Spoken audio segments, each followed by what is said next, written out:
Ladies and gentlemen, put your hands together for the one, the only, former 10-year NFL linebacker, Mr. Jamie Winborn. Jamie, what's up, buddy? What's going on? What's up, fellas? What's happening, man? I had to get in the car. I made it, though. I owe you guys one, so I'm Well, sorry about that, I man. want What's to going on, y'all? I want to tell you something, Jamie, because it seems like it's like the number one place for NFL footballs to do interviews. We had Leroy Butler on our show, Hall of Famer. Where was he hanging out? He was hanging out in his car. Pete Bursick, former NFL player. Where did he hang out? He hung out in his car. He was heading to, if I'm not mistaken, Green Bay when he was going from Minnesota to Green Bay driving. So it seems like it's like a trend for NFL players. So we're not hating you. We love you. And I want to get into this collusion story. I don't know if you've heard anything about it. This story has just been an absolute debacle. As far as the NFL is concerned, it's not one of the biggest or the dumbest ones we've heard over the years. As we all know, Deflategate was just as dumb or even stupider we've ever heard when the NFL was trying to find some way to suspend Tom Brady when they should have suspended him years ago, including the New England Patriots. Your thoughts to this collusion story, my friend? Man, it's kind of crazy, man. I ain't gonna lie. I ain't gonna put it past the NFL, man. I love what the fraternity I'm a part of and stuff, but those guys, they got some powerful people behind them, man. And wherever you find powerful people, you find some type of corruption, and that's just historically, within a lot of things in this world. And I just hate to have to be like this, man. I thought we were taking a lot of steps forward. And but hey, it's brought itself to the forefront, and we're gonna have to see what happens with it. You say what's going to happen to it, and I don't know if you know Lloyd Howell. I'm sure you've met him once or twice. I'm sure a lot of guys have met him once or twice at the strip bar. And then there's Mr. Treader, who has been a part of the organization for such a long time, and a guy that doesn't like, or maybe probably doesn't keep his little snake in his pants. Have you met any of these guys? What type of people are these guys, if you ever met them? The main guy I've dealt with is Goodell, man. That's all who I've dealt with, really, man. And he's a straightforward guy. You know what I mean? But all you have to do is look at the title of people, man. You know what I mean? Look at the job title. It tells you who their bosses are and who's what. And you could just follow the trend. I mean, it's basically how it's come out this time, anyway. But that's my main guy. For me, in my eyes, he's a good dude. He does the best he can do. Sometimes guys' hands are tied. You know what I mean? And you gotta understand, people have a family to feed. And me standing up for something, hey, it takes a hell of a guy to lose their position and what they have and put their families at jeopardy for something that they think is right. Jamie. But Jamie, I don't think that we have enough people doing that. Jamie, I love Probably you. Need to have. I love you, and I had to cut you off because you just said Roger Goodell's a good guy. All right. I don't know him personally. I haven't sat down and had a conversation with him in his basement, as we've heard that he likes to hang out in his basement and watch whatever he likes to watch, probably porno. I don't know. Maybe he's hanging out the strip bars with Treader. I don't know what Roger Goodell is doing. Roger Goodell is making $55 million a year. He has life insurance. I mean, he has health insurance for him and his kids for life. Yeah. He has his own jet from the NFL owners. And you're going to tell me he's a stand-up guy? Come on.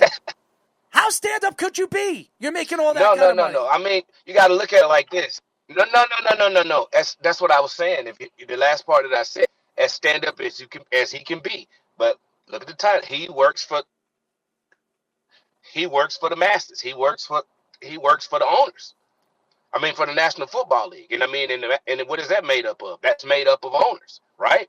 So essentially, you know what his title is. Keep them in line, do as we say, or lose your job. I want to move on because you're a defensive player, and a lot of the rule changes that Roger Goodell and the Players Union has been made really affecting a lot of defensive players, a lot of the ways they can tackle and stuff like that. You as a former linebacker, what are your thoughts on that? Listen, what's his name? Paul Ryan, I forgot what his name was. Offensive lineman. He's over all of those illegal hits and fines and stuff. And hell, I got a play where he just cleans me up after the play was well over with. But top, bro, it's the same thing. Now they're paying guys ridiculous amount of money, and they just don't want people getting hurt, man. It's an offensive game. It is what it is. Back when I played, Pro Bowlers were making $5-6 million, in that range. You know what I mean? Mm-hmm. Now you got you got one player making $60 million in a year, right? So as me, if I was an owner and the league, it's like shit. Yeah, we gotta make sure that nobody can touch these guys, man. I mean, and this sucks as being a defensive guy because I'd like to knock the shit out of them, and I know the rest of those guys would love to, but it's a big business these days, and it also protects them too. I mean, hell, they don't practice as hard as they used to practice when I played, right? So they're just trying to protect their investment. When when like as the agreement and everything up, you've been in it.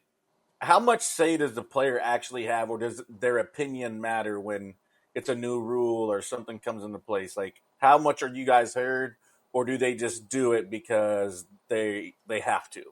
Listen, we're just employees, bro. The owners, the bosses, they don't have to tell us shit, really. That paper down there with that seal on it that says this is the new rule change, we don't have any say so at all. That's way above our pay grade. That's the owners, and Commissioner Roger Goodell. Those guys getting together about how to protect the money that they've spent. I mean, I'm paying $40 million for a receiver. I don't really want people to be touching them too much. It's just business. That's all it is, man. We're just commodities out on the field. Just pieces, and those pieces can be replaced, as we have seen. It's by the way, if anybody doesn't know or you're listening, we are talking to former 10-year NFL linebacker Jamie Winborn. He played from 2001 to 2010 for the 49ers, the Jaguars, the Bucks, the Broncos, the Texans, and the Titans. Had a nice long career. 10 years is a long time. Speaking of defensive players, T.J. Watt becomes the highest paid defensive lineman in NFL history. Very well deserved. You're watching all this money go to these guys. Myles Garrett got a big contract a little while ago. Now you're seeing T.J. Watt, your corner. You have Sauce Gardner making the most money in NFL history for corners. What are your thoughts to the money that is being delivered now to these great defensive players? Man, I'm happy for him, man. I'm happy for the league itself. You know what I mean? I'm not one of those jealous guys. I know I had a big part in just helping. Any player that played in the past has a big part in helping this game get to where it's at today. And I'm so happy for those guys getting paid that amount of money. And I understand the dynamics on how it got to that very, very well. I mean, you got games on damn Amazon. You got all kinds of stuff. Hulu game. You got a lot of more exposure and a lot more outlets other than just NFL films like it used to be in a couple of stations. So these guys, the money's flowing, bigger contracts for the owners, and the league is slowly coming up too. So I love it. I mean, those guys, TJ, all of those guys, man, those are some balling ass people, man. Those are some top notch guys. They deserve the money they're getting, man. I'm happy for them. You mentioned TJ. Have we ever seen a brother duo dominant like JJ and now TJ? I mean, JJ was a great player. He was sensational. I wasn't a big fan of his. I thought if you look at what he did on a football field, he did it against really bad teams, but he put up some really big numbers. TJ is doing it against anybody. Have we ever seen two brothers dominate the defensive side of the ball like these two? No, not at all. I mean, when I think about it, I mean, you got those guys from Green Bay, I believe, that were brothers. I forgot their names. One played like DN and one linebacker. Matthews? Neither Matthews was brothers? as dominant as either of these guys. Yeah. And obviously back when I played, but it was different sides of the ball. You had Rondé and then you had Tiki. Yeah. But that's different sides of the ball. But I don't know if I'd put Tiki on that particular level, but he's a great player. Should probably have a chance to Hall of Fame or something. But these two guys, man. I mean, I'd love to see the damn backyard football they came up playing. Because good Lord, something's in the water with that family over there, bro. I ain't gonna lie. Like his brother, they just have this meanness and toughness about them that you just can't train anybody for that shit. That you either come out of the womb like that or you don't, but both of them are a super, super elite. Another guy that got a big contract this offseason of your team with the 49ers and Brock Purdy, 5 years, $265 million. They should treat Deebo Samuel to do, and I know Brandon Ayuk's kind of frustrated too, but what are your thoughts to Purdy's deal? Oh, I love it. It's all about the guy for the right fit, you know what I mean? I mean, we're hearing all this stuff about Hurts and not being in the top 10. All that shit don't matter, man. It's about who can run that offense, who's a good fit for that particular offense, and he is an amazing fit for it. He he knows what to do. He knows where the ball's going. He's just like, he knows what the offensive coordinator Kyle wants to do. I mean, he just makes the right decisions, and he's consistent. He's been that way since he started on the football field. And that's what you're looking for, man. And he deserves it, man. Based on the market and everything, man, he got just what he deserved. You think they need what do you think they need in San Francisco to get it done? Is it something more on the defensive side, on the front five, another weapon? Like, what do you think? You know better. You saw it for 10 Nah, years. they just gotta fucking play better, bro. They just gotta play. No, I mean, we got there. We just gotta play better, bro. Like when we get in the big games, we gotta close it out, man. Can't fucking go into overtime with guys and all that other shit. We can't do that. We got to get out of there. You get up on guys, step on their neck, don't fucking let up, and just keep playing. You know what I mean? So, and healthiness. We got to be healthy. Of course, the team that stays healthy the longest in the stretch down the in the playoffs. That's the team that's going to have the best chance. You got all your weapons and people people available, right? I think that I don't know what's going on with that Ayuk shit and Parcel right now. I mean, that hurt my heart, but hopefully they'll come back by the time the season starts. But we just got to play, man, and don't think about the last years and all that other shit. That shit does not count. Right now, the Eagles are the reigning champions right now with the best ring I've ever seen in my life, by the way. And we just got to get to the dance, get to the playoffs, and we got to fucking perform. You speak about the 49ers because you played for them, and you mentioned Ayuk and all the stories, but the story that really sticks out to me as far as I'm concerned is how many defensive coordinators they've gone through over the last 5 years. I mean, ever since Saleh's been gone, they've gone through so many of them. Wilkes was there for, 1 year? Right. They got rid of him, and now he's the New York Jets defensive coordinator. It's like a flip-flop. Wilkes goes to the Jets, and Robert, a.k.a. Bambi Saleh, as we call him a deer in the headlights, he heads back to San Francisco. That was the last time I believe the San Francisco 49ers defense was so great. And I've spoken about this on this show. Is this the year? If they fall short this year with everything that we've seen in the last 3 seasons, do the 49ers decide to part ways with Kyle Shanahan if they don't make the playoffs? That's back-to-back seasons not making the playoffs. Does that smell like a firing for the 49ers if Kyle doesn't get over the hump and get them into the playoffs? Based on the way the turnaround's going and how team owners want to win right now, man, and you're right. This is a big year for him. You know what I mean? We love you, but this is a big year for you. But we're close to getting. I mean, he's gotten us into the playoffs and all of that, man. But I think that right now this is the year for him, because if he doesn't get there, I do think that there's a potential change right there. Mm-hmm. I just really do. Now who they will get that's going to be better than him is a big question. That's not already with somebody is the question. Jamie, hold on. But better than him? What has Kyle Shanahan done for the organization? He went to 2 Super Bowls and choked. He stopped running the ball in the second half. He choked. Yeah, I hated that. I did hate that. But let me explain. It is not an easy job to just consistently get in the playoffs and consistently be a contender. That's what he has given us. He's been a consistent contender as a head coach, right? That's his thing. Just that alone is a big deal, right? Because if you trade him, you get him out of there, and you bring some okie doke in here that doesn't know what he's doing. He's only going to get 1 or 2. We're going to get at the 49ers is an organization where we don't give you all day to get your wins in. Those days are gone. Now they want shit now. They don't want to wait and build and all that. We don't do all that. Jamie, when was the last time the 49ers won a Super Bowl? Oh, shit, now. Long time ago. So that's what I'm saying. What is it? What has he brought to the 49ers? He hasn't brought a championship. He choked in 2 Super Bowls because he stopped running the ball. Just look at what they were rated as far as the offense is concerned. When he was the offensive coordinator over there with Atlanta, they had the best run offense in all of football. They had 2 of the best running backs in football, back to back. Then you go over there to say you choke against the New England Patriots. They come all the way back because he stopped Yeah. running the ball. Then he goes over there to the 49ers. The first time he met Kansas City in the Super Bowl, they had a chance to win that game. What did they do in the fourth quarter? They stopped running the ball. And all they had to do was run the ball. They run the ball. They keep the ball out of Patrick Mahomes' hands. They win the game. Then what you saw what they did against who's the other team? What the Kansas City? What they did against the Chiefs recently? Yeah. What did they do? They had the best running back in football. The best running back in football was up for an MVP. What did they do in the second half? They stopped running the ball. He barely touched the ball. I think he touched the ball 4 times, 5 times for the rest of the game. How do you win when your offense is predicated run, run, run? Kyle, you're an idiot.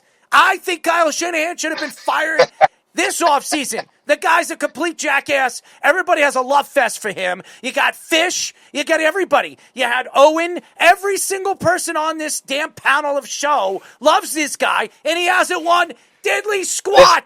Listen, I'm going to be biased towards him regardless, right? Because I played for his dad, and I remember him back then, so I'm always going to love him. And whoever's with the Niners, I'm going to love him. You got to understand that. I do think that he's done a hell of a job getting us in position. Now, the thing is, when we get to those playoffs, it's not just about a coach calling just run the ball. No, we're the players, bro. You got to play better. Y'all, there was plenty of missed tackles, missed opportunities, all kinds of shit that went on as well. It's not just the coach. Actually, the coaches, they don't really do that fucking much, to be honest with you, man. They make a call. It's about those guys on the field, bro. They got to play better. When I talked to my buddy that was on the sideline when he was with the Falcons, and you know what he told me about the DBs and the defense over there? They freaking let up. And he kept telling them, you can't do that. That's Tom Brady over there. And they just thought they had it made, right? And then they fucking lose the game. Hold on. I'm coming back at you on this. You want to bring up that Atlanta game? All they had to do in the fourth quarter, they were up by, I think, 17. All they had to do was run the ball on 3rd down. Fucking Matt Ryan. You're the fucking quarterback. You're going to get fired. He's calling bull. Somebody. Man, you're calling some bullshit. Change that shit, dog. I seen quarterbacks do it. I seen them do it. You think Patrick, you call a pass, huh? Matt Ryan's a Hall of Famer. Matty Ice is a Hall of Famer. You're going to blame that on him? It is. I'm not blaming it on him, but I'm saying, listen, bro, you got to take over sometimes, dog. That coach might not be calling them. We need to run the fucking ball. One more call a run, man. I know what the hell going on. I'm in the game. We keep trying to throw it. We need to run it, dog. Quarterback shit all the time, man. I've seen this shit. All right, so you need to run it. Why did you stop running the ball? It doesn't make sense. It shows stupidity. Sometimes, listen, just because a coach is a coach doesn't mean he knows what the best thing to do. That's the fucking problem. Everybody think these coaches are just fucking geniuses. No, that fucking guy over there is just elite. He knows what he's doing as well. If he fucks up, then the coach looks stupid. Right?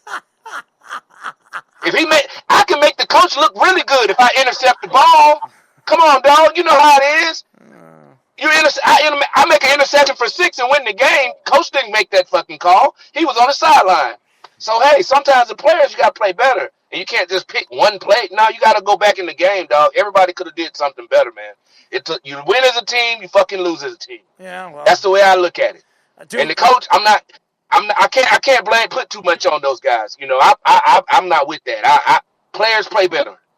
Now let's take a dump with the team. How about that? How about we all line up right by the next, what do they call them? Bowls, parcels, whatever the hell. Let's sit together, and we'll have Kyle sit between them and take a nice big rocket dump, because that's what it smells like. Anyways, Jamie, we love you, man. I know you're gonna have it where I can't even fucking go to a game this year. You know that? You know what? They're gonna kick me out. They're not even gonna let me come to a game. Let's go to a game together. How about that? Let's hang out together. I'll scare the hell out of you. Hey, let's do it. Let's do it. Let's plan it. I'll have Speedy. Let's go to a game together. Let's all go to a game together. I think it'll be friggin' fun. By the way, there was an ex-NFL player. There's an ex-NFL player that owes me a football game. And Speedy, you know who I'm talking about. Like you're talking about? No. He's a running Oh, back. you're talking about Brandon Jacobs from a while ago. Brandon yeah. Jacobs that lost a bet with me Right. about 2 years ago and still owes me a Jets Oh, Giants. Brandon. Yeah. Oh my God. Yes. Fucking We might have dodged a bullet with fucking that low. game. Remember, That dude. we might have Good dodged, God. we might have dodged a bullet, though. That game was in the snow, and the Jets won like 10-7 in overtime. Doesn't or matter. They something. won. I know, but still. They won. Speedy, you always make excuses. I'm tired of your excuses. The Jets beat the Giants. No excuse. As Jamie comes out and tells us, it's not about the coach, it's about the players. So we love you, Jamie. You see, I like to have fun with you. I know your internet's been on and off, but we really appreciate you joining us. It's not very easy, obviously, coming on this crazy show and working with us. Really enjoyed. Jamie, thank you for joining us, buddy. All right, thank you, man. Y'all peace, man.